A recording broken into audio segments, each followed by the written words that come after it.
बिस्मिल्लाहिर्रहमानिर्रहीम। अस्सलाम वालेकुम। मोहतरम नाजरीन, ऐसे ही सच्चे और दिलचस्प वाक़या सुनने के लिए हमारे चैनल को सब्सक्राइब कीजिए। हज़रत अली रज़ी अल्लाह तआला अन्हु की ज़हानत पूरी दुनिया में मशहूर है। आप बड़े बड़े मसाइल चुटकियों में सुलझा दिया करते थे और इसकी वजह ये थी कि आप रज़ी अल्लाह तआला अन्हु की परवरिश हमारे प्यारे आका जनाब मोहम्मद रसूलुल्लाह सल्लल्लाहु अलैहि वसल्लम ने की थी। आप रज़ी अल्लाह तआला अन्हु नबी करीम सल्लल्लाहु अलैहि वसल्लम के पास रहे।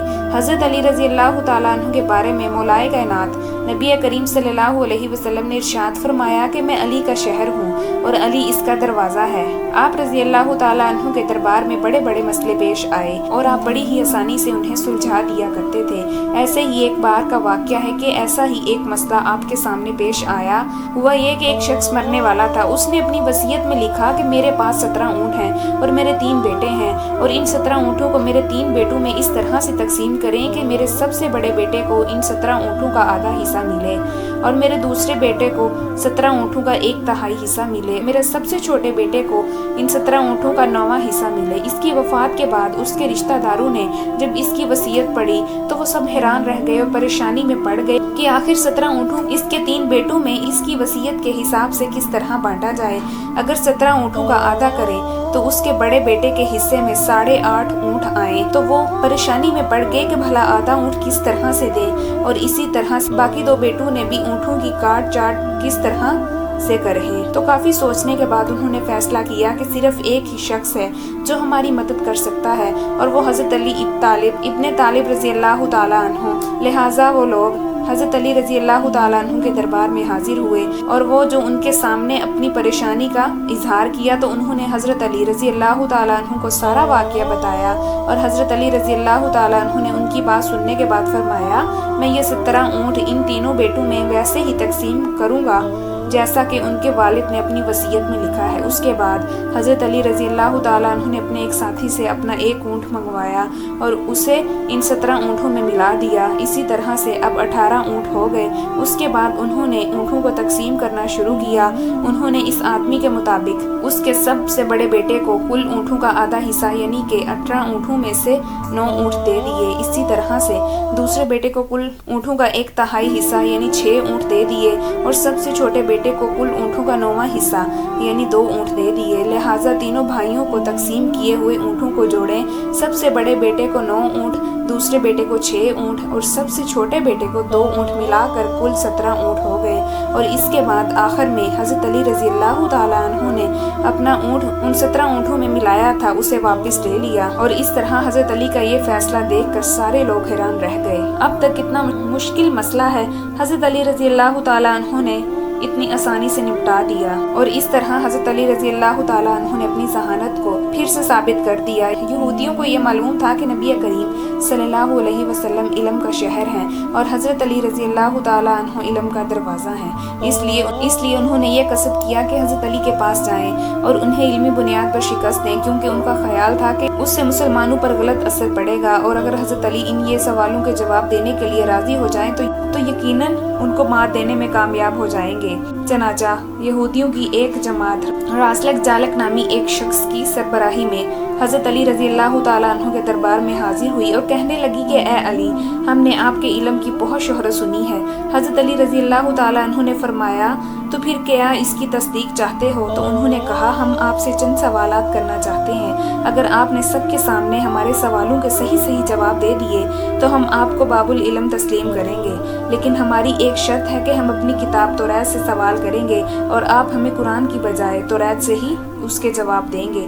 हज़रत अली रज़ी अल्लाह तआला अन्हु ने फरमाया, तो तुम मेरे जवाबों के सही होने की तस्दीक कैसे करोगे? उस पर यहूदी ने अपनी आस्तीन से एक किताब निकाली और कहा कि ये मेरे आबाओ अजदाद की इस किताब को मूसा बिन उमर ने लिखवाया था और इसमें वो सब कुछ दर्ज है जो मैं आपसे पूछ लूँगा। हज़रत अली रज़ी अल्लाह तआला अन्हु मुस्कुराते हुए बोले, मुझे मंजूर है, तुम जहाँ से चाहो सवाल कर लो, तुम्हें सवालों के जवाब मिल जाएंगे।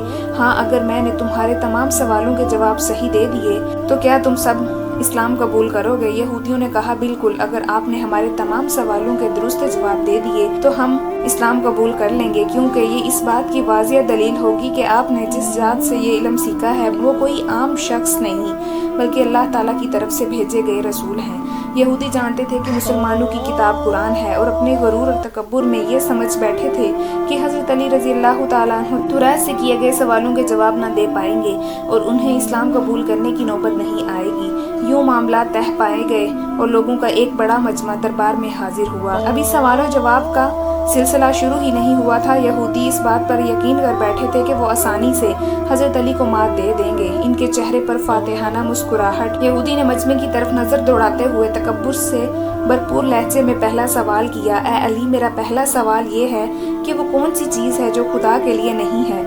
मेरा दूसरा सवाल ये है, कौन सी जगह है जहाँ खुदा नहीं। यहूदी ने तीसरा सवाल किया, पूछा, ए अली, ये बताएं वो कौन सी चीज़ है जो खुदा के करीब नहीं है। मेरा चौथा सवाल, वो चश्मा कौन सा है जो सबसे पहले ज़मीन पर जारी हुआ। मेरा पांचवा सवाल है, वो पहला पत्थर कौन सा है जो आसमान से ज़मीन पर नाजिल हुआ। और मेरा छठा सवाल, वो कौन सा दरख्त है जो ज़मीन पर सबसे पहले पैदा हुआ। ए अली, मेरा सातवां सवाल ये है कि वो कौन सी चीज़ है जो मुसलसल कम और ज़्यादा होती रहती है। मेरा आठवां सवाल, वो कौन सी चीज़ है जो बेजान है मगर सांसें लेती है। नवां सवाल, वो कौन सी दो चीज़ें हैं जो हमेशा हाजिर रहती हैं और वो कौन सी दो चीज़ें हैं जो हमेशा गालिब रहती हैं। मेरा 10वां सवाल, ए अली, वो कौन सी चीज़ है जिसका खालिक खुद अल्लाह है लेकिन अल्लाह उसके बारे में खुद सवाल करता है। यहूदी ने फिर से सवाल किया, ए अली, वो कौन सी बेजान शय है जिसने बैतुल्लाह का तवाफ किया। हज़रत अली रज़ी अल्लाह ताला अन्हु ने जवाब देना शुरू किए, ए अल्लाह के बंदे, तुम्हारा पहला सवाल, वो कौन सी चीज़ है जो खुदा के लिए नहीं। ए अल्लाह के बंदे, वो चीज़ जो अल्लाह के लिए नहीं है वो शिरक है। अल्लाह हर किस्म के शिरक से पाक है, वो ज़ात वहदहु ला शरीक है। तुम्हारा दूसरा सवाल कि वो कौन सी जगह है जहाँ खुदा है। ए अल्लाह के बंदे, अल्लाह ताला हर जगह मौजूद है, कायनात के हर ज़र्रे में मौजूद है। ये जवाब सुनकर यहूदी बोला, ए अली, इस सवाल का जवाब आप हमारी किताब तौरात से दीजिए। हज़रत अली रज़ी अल्लाह ताला अन्हु ने फरमाया, ए यहूदियों, तुम अपनी किताब की फलां सितर पर देखो, क्या इसमें नहीं लिखा कि हज़रत मूसा अलैहिस्सलाम के पास एक फ़रिश्ता आया। हज़रत मूसा अलैहिस्सलाम ने फ़रिश्ते से पूछा, कहाँ से आए हो। फ़रिश्ते ने कहा, अर्श से, और अर्श के करीब 7वें आसमान से आपकी खिदमत में हाजिर हुआ हूँ। इसी असना में हज़रत मूसा अलैहिस्सलाम के पास एक और फ़रिश्ता आया। हज़रत मूसा अलैहिस्सलाम ने फ़रिश्ते से पूछा, कहाँ से आए हो। फ़रिश्ते ने कहा, मैं ज़मीन के 7वें तबक से आपकी खिदमत में हाजिर हुआ हूँ। हज़रत मूसा अलैहिस्सलाम ने 7वें आसमान से आने वाले फ़रिश्ते से पूछा, 7वें आसमान पर तुम्हारे करीब कौन था। फ़रिश्ते ने जवाब दिया, 7वें आसमान पर मेरे करीब मेरा रब था। फिर हज़रत मूसा अलैहिस्सलाम ने ज़मीन के 7वें तबक से आने वाले फ़रिश्ते से पूछा, ज़मीन के 7वें तबके पर तुम्हारे करीब कौन है। फ़रिश्ते ने जवाब दिया, ज़मीन के 7वें तबके पर मेरे करीब मेरा रब था। बस मालूम हुआ कि बुलंदियों की इंतहा या पस्तियों की गहराई अल्लाह ताला हर जगह मौजूद है। हज़रत अली रज़ी अल्लाह ताला अन्हु ने इस मौके पर फरमाया, पाक है वो ज़ात जो कायनात के ज़र्रे ज़र्रे में मौजूद है। हर चीज़ मेरे रब के दस्तरस में मौजूद है और मेरे रब के करीब है। हज़रत अली ने फरमाया, तुम्हारा तीसरा सवाल है कि वो कौन सी चीज़ है जो खुदा के करीब नहीं है। ए अल्लाह के बंदे, वो चीज़ जो मेरे रब के करीब नहीं है वो जुल्म है, क्योंकि मेरा रब हर बुराई, हर खता, हर ऐब से पाक है। वो हकदार को उसका हक देता है, जो उसके हुजूर आजिज़ी और इनकसारी करे उसकी भी खताएं माफ़ कर देता है, लिहाजा जुल्म उसकी ज़ात से दूर है। तुम्हारा चौथा सवाल, वो चश्मा कौन सा है जो सबसे पहले ज़मीन पर जारी हुआ। हज़रत अली रज़ी अल्लाह ताला अन्हु बोले, इस चश्मे को छोड़ो, पहले ये बताओ कि तुम्हारे दिल में क्या है। और तुम्हारे दिल में ये है कि वो चश्मा बैतुल मुक़द्दस की एक चट्टान के नीचे रासुल जालूत के मुंह से बेसाख्ता हाँ निकला।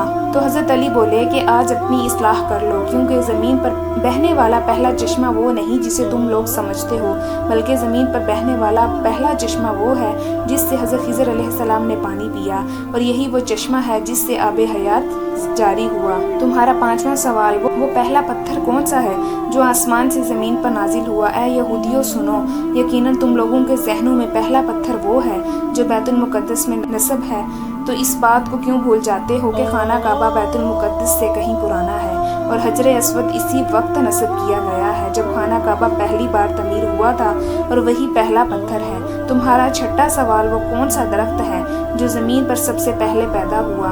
ए अल्लाह के बंदे सुनो, तुम्हारे अकीदे के मुताबिक पहला दरख्त जैतून का है, लेकिन ए अल्लाह के बंदो इस्लाह कर लो, पहला दरख्त जो ज़मीन पर पैदा हुआ वो अजवे खजूर का दरख्त है। جس کو حضرت آدم علیہ السلام جنت سے اپنے ساتھ لائے تھے۔ تمہارا 7واں سوال، وہ کون سی چیز ہے جو مسلسل کم اور زیادہ ہوتی رہتی ہے؟ اے اللہ کے بندو، وہ چیز جو مسلسل کم اور زیادہ ہوتی رہتی ہے وہ دن اور رات ہے۔ کوئی دن اگلے دن کے برابر نہیں ہوتا، اسی طرح گزری ہوئی رات آنے والی رات سے چھوٹی یا بڑی ہوتی ہے۔ تمہارا 8واں سوال، وہ کون سی چیز ہے جو بے جان ہے مگر سانس لیتی ہے؟ اے خدا کے بندے، جان لے وہ بے جان چیز جو سانس لیتی ہے، وہ صبح ہے۔ صبح جب نکلتی ہے تو وہ سانسیں لیتی ہے، جبکہ نہ وہ روح رکھتی ہے اور نہ ہی جاندار ہے۔ تمہارا 9واں سوال، وہ کون سی 2 چیزیں ہیں جو ہمیشہ حاضر رہتی ہیں؟ وہ کون سی 2 چیزیں ہیں جو ہمیشہ غالب رہتی ہیں؟ اے اللہ کے بندے، وہ 2 چیزیں جو ہمیشہ حاضر رہتی ہیں، آسمان اور زمین ہے، وہ کبھی بھی غائب نہیں ہوتی، وہ ہمیشہ حاضر رہتی ہیں۔ اور وہ 2 چیزیں جو ہمیشہ غائب رہتی ہیں، موت اور زندگی، جن کے بارے میں یہ کبھی پتہ نہیں چلتا کہ وہ کہاں ہے اور کب آ جاتی ہیں۔ تمہارا 10واں سوال، وہ کون سی چیز ہے جس کا خالق خود اللہ ہے لیکن اللہ اس کے بارے میں خود سوال کرتا ہے؟ وہ چیز جس کا خالق اللہ خود ہے، اس کے بارے میں اللہ تعالیٰ نے خود سوال کیا، وہ حضرت موسیٰ علیہ السلام کا عصا ہے جس کا خالق خود اللہ ہے، اور اس کے بارے میں موسیٰ علیہ السلام سے سوال کرنے والا بھی اللہ تعالیٰ ہے۔ جب اللہ تعالیٰ نے فرمایا کہ اے موسیٰ، یہ تمہارے ہاتھ میں کیا ہے؟ تمہارا وہ سوال، وہ کون سی بے جان شے ہے جس نے بیت اللہ کا طواف کیا؟ اے شخص، جان لو، کوئی بے جان شے جس نے بیت اللہ کا طواف کیا حضرت نوح علیہ السلام کی کشتی ہے کہ جب طوفان نوح کے دوران چلتے چلتے بیت اللہ کے مقام سے گزری تو اس نے بیت اللہ کے ساتھ چکر لگائے۔ یہ سن کر وہ جلدی جلدی بولا، اچھا یہ بتائیں کہ دنیا میں وہ کون سی جگہ ہے جہاں سورج کی کرنیں ایک دفعہ تو پڑیں لیکن دوبارہ اسی جگہ کبھی سورج کی کرنیں نہیں پہنچ سکیں؟ حضرت علی رضی اللہ تعالیٰ عنہ نے فرمایا، سمندر کا وہ مقام جو اللہ کے حکم سے 2 حصوں میں تقسیم ہو گیا تھا، جہاں سے حضرت موسیٰ علیہ السلام اور ان کی قوم گزری تھی، ان کے گزرتے وقت ہی سورج کی کرنیں وہاں پر پڑی تھی اور ان کے گزرنے کے بعد سمندر پھر برابر ہو گیا، اس جگہ پر پھر سے پانی بھر گیا، اس کے بعد سورج کی کرنیں اس جگہ پر کبھی نہیں پڑی۔ جوابات سننے کے بعد یہودی نے پھر سوال کیا، اے علی، آسمانوں اور جنت کے تالے کی چابی کیا ہے؟